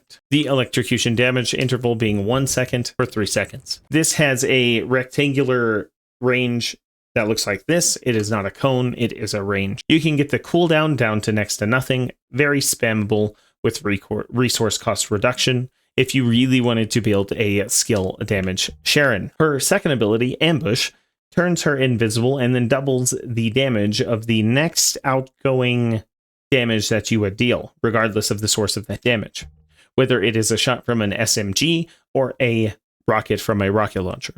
The third ability, Shock Nuts, it just stuns enemy, does no damage for 5.3 seconds. I don't know why 0.3 matters, but 5 seconds with an expandable range. Works as advertised. You can see the stun buff. In the fourth ability, one of the coolest abilities in the game, in my opinion, you get 10, there are a maximum of 3 daggers hitting one enemy, and each dagger does 200 skill power. Each one does explode for an expandable radius. So if you have a sea of enemies and you shoot flash forward into them, you will be dealing however many range radius explosions you can in that zone. And the targeting blades can target up to 10 enemies. Like such, you'll see multiple numbers proc whenever the enemies are in range of each other. The first, Void Domination, multiplies the number of knives that you get by 2, although decreases the amount of damage you can do to one enemy, and halves the damage of all of the daggers for some reason. However, I do actually think that this is a stronger module, because when you have a cluster of enemies and they explode, it does more damage. Overcharged Edge. Overcharged Edge increases the power of her second ability, which turns her invisible. You'll see an additional damage proportional to lost shield equals 50%. This is a multiplier. Before we saw a 2.5 million. Unseen. That is a crit. That was 14 million. Give it some time to refresh. Here we have 3.5 million instead of the 2.4 million, which is roughly a 50% increase. It says additional damage proportional to lost shield. This just means that if you're running low on shields and you try to activate it, you'll do less damage, seemingly, but that's not really how it works. You need 15% at minimum of your shield to activate the effect. Up next, we have Battlesuit Melting Rounds. This changes her stun grenade into a defense debuff grenade. The defense decrease amount is 40%, so if you are thinking about using Nazriel's Devotion, the best character to use Devotion on is Sharen, because the more defense that you can remove from a debuff makes it kind of worth it.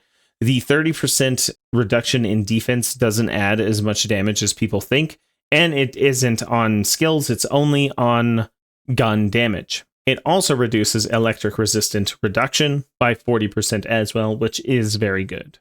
Then we have Release Cutting Edge Force. Oh, wait. Naz gives weapons more damage. It doesn't give skills more damage. So if you are a bunny and most of your damage comes from lightning emission, your third ability, and you try to increase the amount of damage done with Nazriel's Devotion, you won't. You'll actually deal more damage getting a gun that just deals more damage. Then Sharen's last ability. Then Sharen's last module, Release Cutting Force, turns her first ability, the sword, into a flying aura blade that electrocutes your enemies. It decreases the damage quite substantially, going from 800 to 230. So right here, I write the skill off as something I don't really want unless I'm trying to farm ads with the first ability, which I really wouldn't do. I would just get a Thunder Cage. But that's personal preference. Now we have everyone's favorite leather mistress, Freyna herself. Before I go into Freyna, I would like to caveat that this was made before October 10th of 2024, which is Ultimate Freyna's rework day, which whenever that video comes out, I will leave it into the description. So if you've gotten this far, click the link in that description for new Freyna. Everything beyond this point to the end of Freyna to see how much better she is. Her passive, Contagion Links, gives you 15 stacks. The stacks are predicated on the number of enemies that are poisoned at the time. So here I have poisoned 6 enemies. However, there is a problem with this. That means the better you are at killing enemies, the worse her passive is. Not very indicative of a skill I would actually want, hence the rework that's probably happening. Her first ability, Venom Trauma, fires a toxic bullet. The bullet itself deals 200, and then it creates a puddle. The puddle lasts for 5 seconds, and inside of the puddle, it does Room Zero Trauma. Room Zero Trauma's skill damage is 10%, and it infects everything within a 7-meter range with poison. Very confusing, I know. So here, this patient is Room Zero Trauma. You will see him getting 3,600 damage done to him. That is the poison. You can also see 616. That is the poison of Room Zero Trauma. But it poisons the other enemies. You can also see symbol above his head that looks like an X is Room Zero, and the skull-looking alien thing is Venom. The second ability, Defense Mechanism. Defense Mechanism gives you a poison aura. The poison aura gives you a 25% defense increase, and every time an enemy inflicts damage upon you, at a 35% chance, they are inflicted with Room Zero Trauma that in turns inflicts enemies around them, and the enemy that is inflicted with Room Zero Trauma, poison. What I mean by that is this enemy will get Room Zero Trauma, but this enemy will get poison. So here in this mode, she gets a 25% increase to defense, and the Plague Body Armor, which gives her the capability to poison other people. The third ability, Putrid Venom, lays down a toxic swamp that deals damage over time. Anyone that steps in the toxic swamp is inflicted with a toxic footprint. Anyone that walks across gets the toxic footprint and leaves it all over the place. This toxic footprint is called Venom Soaked.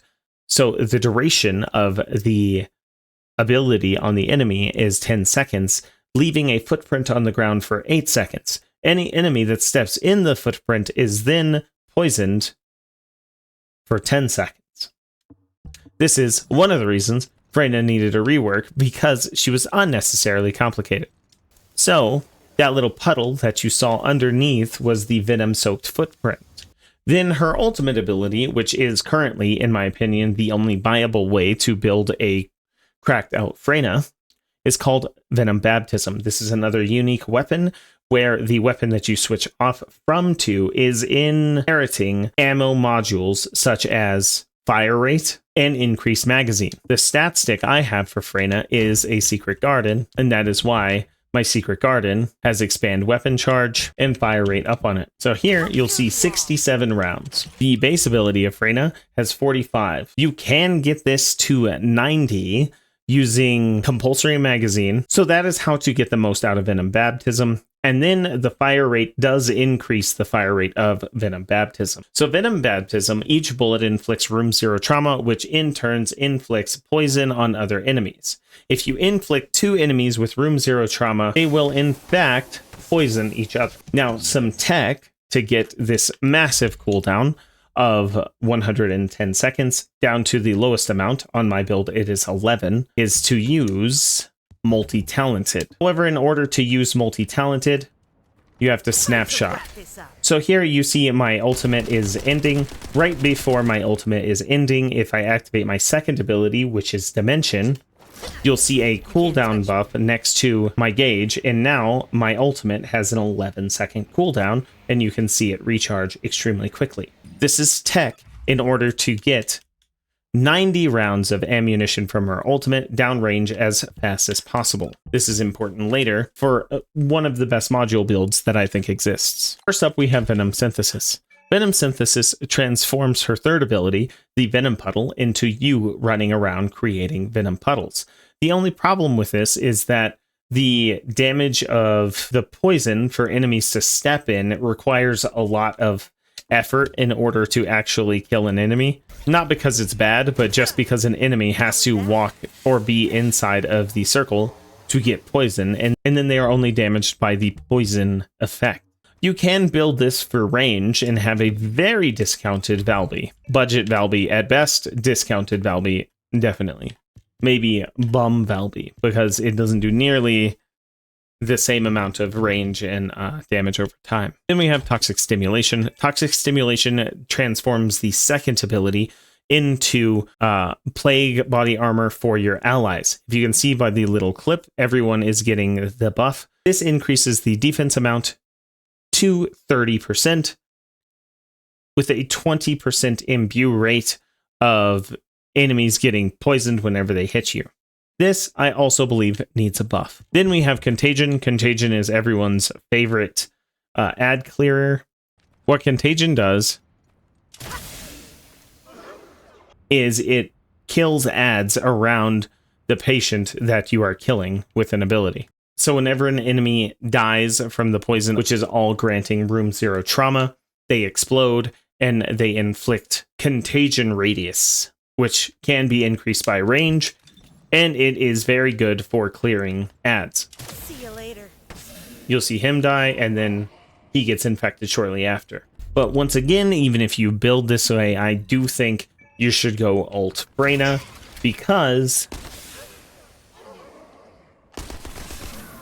you can kill entire weight. And if you increase the radius, you'll see it only increases the radius of the active skills. It does not increase the radius of the room 0 trauma, which makes the enemies explode, because it would kind of be overpowered for ad clearing if that was the case. However, I think some overpowered ad clearing builds are absolutely fine. Now we go to neurotoxin synthesis. Neurotoxin synthesis, what it basically does is get rid of your capability to poison people and instead increases the damage of room 0 trauma. The benefit of room 0 trauma is no enemy in the game is immune to room 0 trauma. Room 0 trauma is a special debuff. It does do toxic damage. However, you cannot be immune to it. So instead of dealing 60% skill power and 10% skill power with room 0 trauma, you deal 125% of room 0 trauma here, 10% still here, but on her ultimate, it becomes 500%, and you increase the damage of her exclusive weapon, albeit not by enough. Now you might say, I already deal 470% poison, why do I care about room 0 trauma?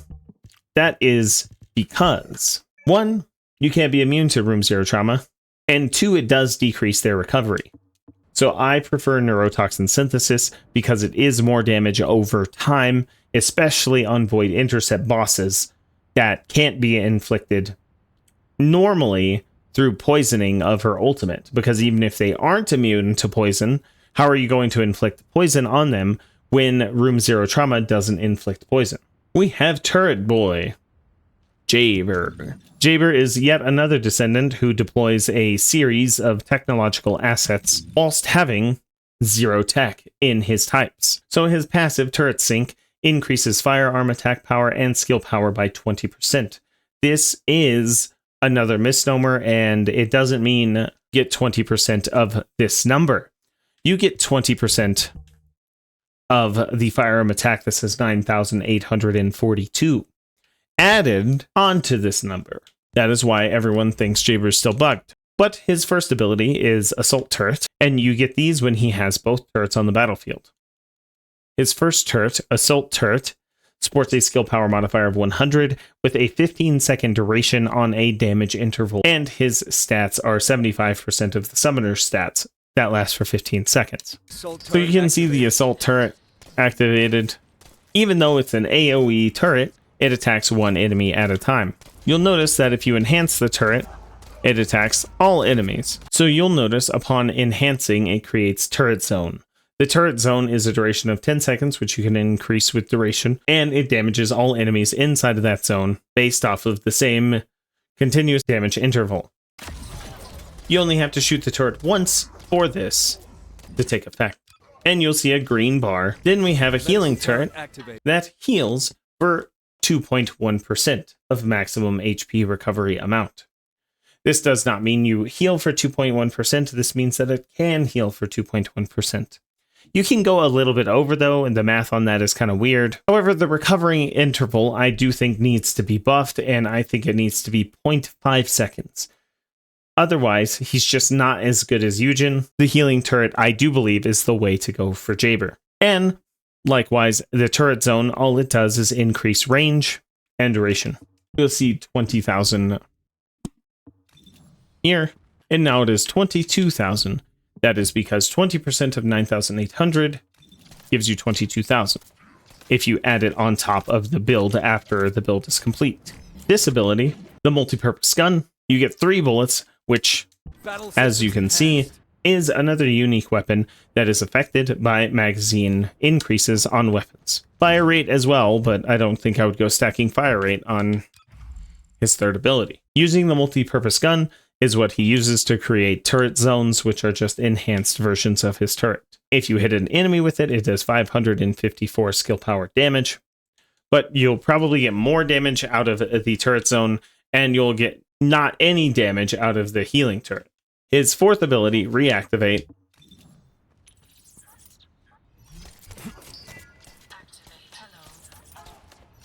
Turret summoned. uses the capability to fire what is left in the turrets to deal more damage, and then you get a buff on the left side of the screen. What this buff does is automatically summon a turret whilst in turret zone, Turret engaged. as you can see. His first module, Medical Compulsion, trades the first assault turret for another healing turret, same stats as before. Likewise, with Attacking Compulsion, trades the healing turret for another attack turret. Then we have Immediate Purge Code. When using skill, instantly explodes all turrets, turning them into bombs that deal 140%, and then creating a lightning AoE for 10 seconds with a 1-second damage interval. You're curious?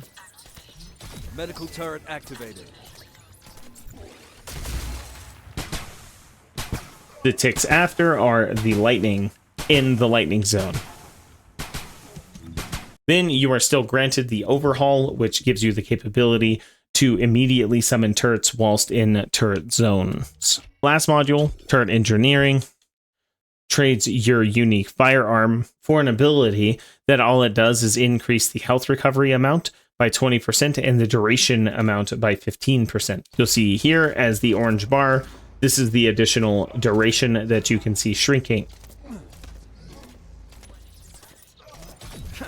And that is Jaber. Up next, we have Lepic. Lepic is one of the pre-originating classes in the first Descendant. His passive, Close Call, prevents you from dying once every 10 minutes. This is affected by cooldown, thank goodness. This can save you if you're in a sticky situation. His first ability, Grenade Throw, is in fact a grenade. This is not a complicated skill. You can get the cooldown to this very low, and that kind of makes one of his modules completely useless. His second ability, Overclock. Overclock increases the skill power modifier of his attacks by 20%. This is affected on all of his skills, not just Grenade Throw, but it makes his Grenade Throw inflict burning. No Overclock, no burn. Yes, Overclock. Yes, burn. The burn itself is singular, not tech, if that affects any of your builds. The third ability, Traction Grenade, is another grenade that sinks everyone to the center. This is very ideal for mobbing and makes Lepic one of the goats of mobbing, in my opinion. It has a maximum expandable radius of 300%, which is absolutely massive. Which is obviously a gigantic radius. This is why I said he's really ideal for mobbing amongst the Descendants. And then, of course, you can just heat your grenades super quick with a cooldown build.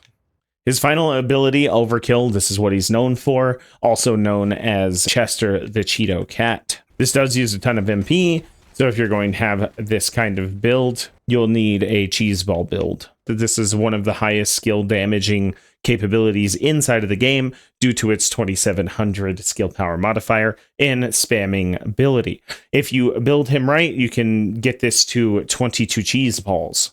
Now, you'll notice a lot of people stack skill power modifier on Lepic. I personally don't think that this is a worthwhile existence for Lepic due to the skill power modifier already being at 2700 and the continuous duration being at 40. If you stack it right, you can get this 40 to about 200, so you'd need 10 continuous duration ticks to equal just the burst damage of the originating capability.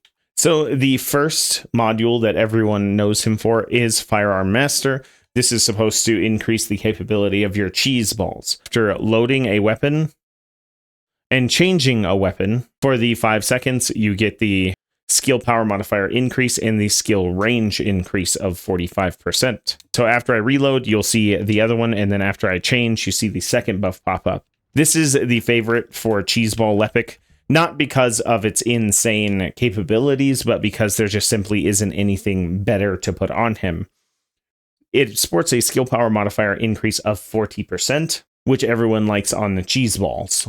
The explosive stacks, it changes your grenade into a capability to have stacks on the grenade itself. However, I think this is probably the worst module Lepic has to offer, because if you notice, it has a 6-second cooldown, which means you can get the cooldown to like next to nothing. You don't need stacks on the skill. But why it makes it bad is because the burst damage goes from 585 to 290, almost having the capability of the grenade. However, it does give you 25 of them, and it continuously gets worse the more you look into the ability. Because if I just don't have it on with a proper cooldown build, I do far more damage and can just infinitely spam them.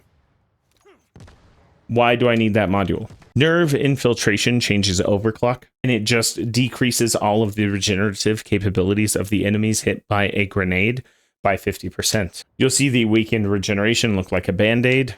A note on regeneration. Regeneration is on a lot of high-powered enemies. Commanders have it. If you're struggling inside of the invasion dungeons and you can't one-phase a boss, this ability is actually quite fantastic because it reduces their capability to regenerate while you're going through the second phase. So this isn't as useless as people think. Now we have regenerative braking. In my opinion, this isn't that good because it changes his passive, which saves him from dying if you do die, and instead gives you a static chance to recover MP over time, which is reduced by cooldown. So if you get your cooldown really low, about 2 seconds is the lowest you're getting, you would have a 17% chance to recover 12% of your MP. This means that over the course of 10 seconds, you would have recovered about half of your MP on average. It's a random chance recovery, which is literally the worst. If you have crappy range and you need it, you don't have it. And then you have it when you don't need it. So I think regenerative braking is a no-go. Then we have increased efficiency. Increased efficiency changes his last ability. So this is decent for a mobbing build, but outside of mobbing, I would not use this for anything where you need damage. This recovers your MP on critical hit and expends your MP whenever firing the gun. So instead of the cheese balls, I can just constantly fire this as long as I have MP. Whenever I score the critical hit, I am returned to MP. So on a high crit build, you essentially never run out of MP, and this replaces your primary firearm and your other abilities. People don't like this one, but I don't know why. I do actually think this is a good gun. You can also use your other abilities whilst inside of the secondary form. So I actually do like that a lot for mobbing. However, I do actually prefer Firearm Lepic. Firearm Lepic uses power unit change, which changes the increase to your grenade that your second gives you to increased firearm attack and increased rocket launcher attack. But you still get the burn damage with your grenade. So here, Secret Garden does 175,000. With the advent of power unit change, I do 219,000. And that is Lepic. We have Haley, or Bailey, as me and my chat like to call her. She is bae. He has no modules at the time of making this video, so if you want to see Haley's intro and Haley's modules, the link to that will be in the description when I acquire them, hopefully day 1. And in addition to that, Freyna will be changed on October 10th. They said they are reworking some of her abilities, so I'll have to redo her intro as well. I'll hopefully put both of them in the same video. But Freyna's new modules will also be in that video, so go to the link in the description if you want to see that video when it's out. Thank you for watching this incredibly long video. It took a long time to edit,